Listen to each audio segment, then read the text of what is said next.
Hello, it's Thursday, January the 6th, and we're in Revelation chapter 6, verses 1 to 8. And today we're in verses 7 and 8, the fourth horseman of the apocalypse. It's described as a pale horse. This is a reference back to Zechariah. He had these four horses.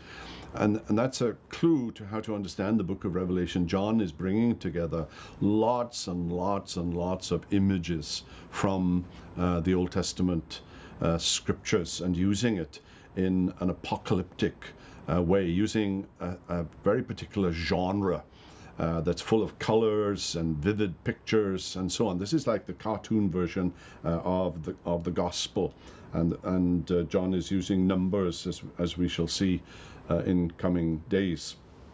Well, this pale horse has a rider who's called Death and Hades.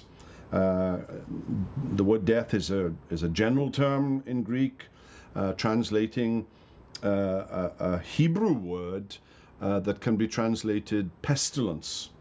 And so by death, he means perhaps disease and epidemics and pandemics, and yes, COVID. I don't think this is a particular reference to COVID, but COVID would be included within the general sort of things that Satan can use and manipulate and employ to persecute Christians and bring down the church. And if I can make a contemporary reference, don't let Satan make you lose faith in the church and in its oversight because you disagree with decisions about COVID.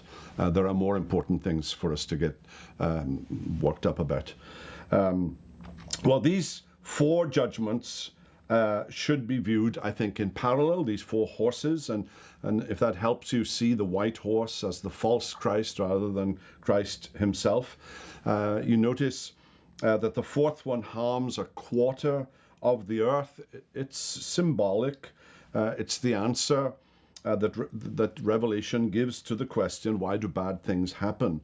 And why do they happen to some and not others? And the answer of John is a complex one, that evil exists, that Satan exists. But as we see in the first chapter of Job, Satan can't even lift a finger without the permission of God.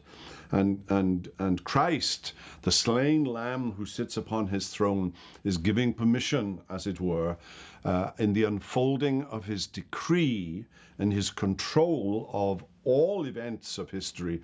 He gives permission to Satan to do what he needs to do, but he wants his readers to understand that the finger on the button is Christ. He is the one who is in control of history.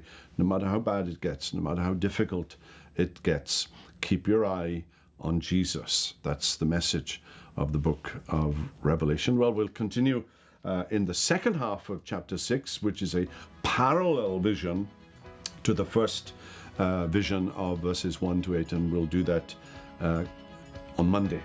But for now, have a wonderful weekend.